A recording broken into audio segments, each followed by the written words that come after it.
Katika korido ndefu za shirikisho la soka barani Afrika, CAF, kuna jina moja ambalo huwezi kuliepuka, ambalo ni Fawzi Lekjaa, mwanasiasa, mchumi na mratibu wa mpango mkubwa wa kisoka nchini Morocco. Anaitwa Fawzi Lekjaa, ambaye pia ni rais wa shirikisho la soka la Morocco. Amewahi kuhudumu kama rais wa klabu ya RS Berkane 2009 hadi 2019 kabla ya nafasi yake kuchukuliwa na Hakim Ben Abdallah. Lekjaa ni mtu wa matukio ya ajabu na yenye utata kuwahi kutokea kwenye soka. Wakati wengi humuona kama mkombozi wa soka la Morocco, wengine humtazama kama mtu mwenye kivuli kikubwa cha ushawishi kinacholeta hofu na mashaka katika soka la Afrika. Mwaka 2019 katika fainali ya mkondo wa pili kati ya Zamalek na RS Berkane tarehe 26 mwezi wa 5 2019, alifanya tukio la ajabu kwa kumshambulia mwamuzi wa mchezo huo wakati wa kuvalishana medali. Zamalek ndio alikuwa bingwa baada ya mikwaju ya penalty. Fawzi Lekjaa alionekana akimpiga kichwa mwamuzi kutoka Ethiopia, Bemlak Tesama, jambo ambalo lilizua taharuki na baadhi ya wachezaji wa Zamalek walikwenda kutaka kumshambulia Lekjaa, ila walinzi waliwahi na kuzuia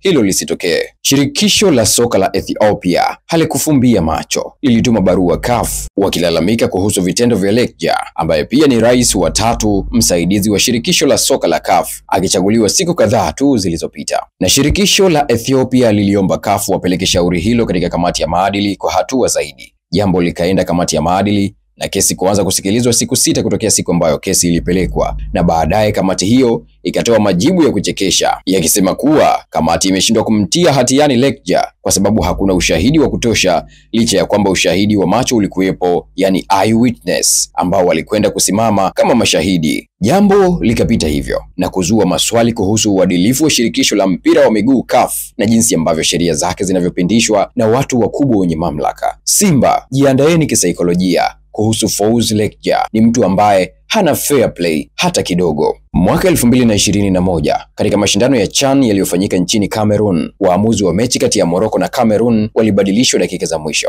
na mfumo wa usaidizi wa video VAR ulionekana kufanya kazi kwa upande mmoja tu wa Morocco. Ripoti zinaeleza kuwa maamuzi hayo yalikuwa na harufu ya shinikizo kutoka kwa uwepo wa Lekjaa ndani ya kamati ya maamuzi ya CAF. Mashabiki wa Cameroon walionyesha hasira zao mitandaoni, huku wengi wakihisi Morocco ilipewa ushindi na siyo kuupambania uwanjani. CHAN 2022 kulikuwa na siasa ya anga na mipaka. Katika kile ambacho kilionekana kama mzozo wa kisiasa lakini kwa kivuli cha soka, timu ya Morocco ilikataa kushiriki mashindano ya CHAN nchini Algeria mwaka 2022. Sababu ilikuwa ni ipi? Serikali ya Algeria ilikuwa imefunga anga yake kwa ndege za Morocco, lakini Lekjaa hakutaka kusikia. Alitaka timu isafiri kwa ndege ya taifa ya Royal Air Maroc au isiende kabisa. Jambo hilo liligeuka kuwa kashfa ya kidiplomasia. Jambo hili alikuwa tu juu ya ndege za Morocco, bali ilikuwa ni onesho la nguvu ya mamlaka. Nani anatawala soka la Afrika? Hivyo Lekjaa alichagua kuonesha mamlaka kuliko kupambana uwanjani. Morocco kufanya vizuri kombe la dunia Qatar 2022. Morocco ilishangaza dunia kwa kufika nusu fainali ya kombe la dunia, lakini nyuma ya pazia maswali yaliibuka kuhusu ushawishi wa serikali, mafunzo ya kijeshi kwa wachezaji na mawasiliano ya moja kwa moja ya Lekjaa na kocha Regragui wakati wa mechi. Ripoti zinasema Lekjaa hakuwa tu rais wa shirikisho,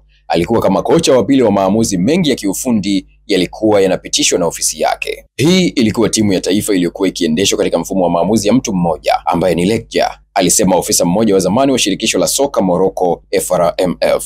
Mgongano wa maslahi kati ya CAF na FIFA. Kushika nafasi nyingi ndani ya CAF na FIFA kumempa Fawzi Lekjaa mamlaka yasiyo ya kawaida. Wengine wanasema anatumia nafasi hizo kusukuma ajenda ya Morocco kisoka na kisiasa. Makamu wa kwanza wa rais wa shirikisho la soka la Afrika CAF pia ni mjumbe wa shirikisho la soka duniani FIFA. Mnamo tarehe 7 Oktoba 2021 aliteuliwa kuwa waziri msaidizi wa bajeti nchini Morocco. Anashikilia nafasi ya rais wa tume ya fedha ya CAF na makamu wa rais wa tume inayoshughulikia uandaaji wa mashindano ya vilabu na usimamizi wa mfumo wa utoaji leseni kwa vilabu ndani ya CAF.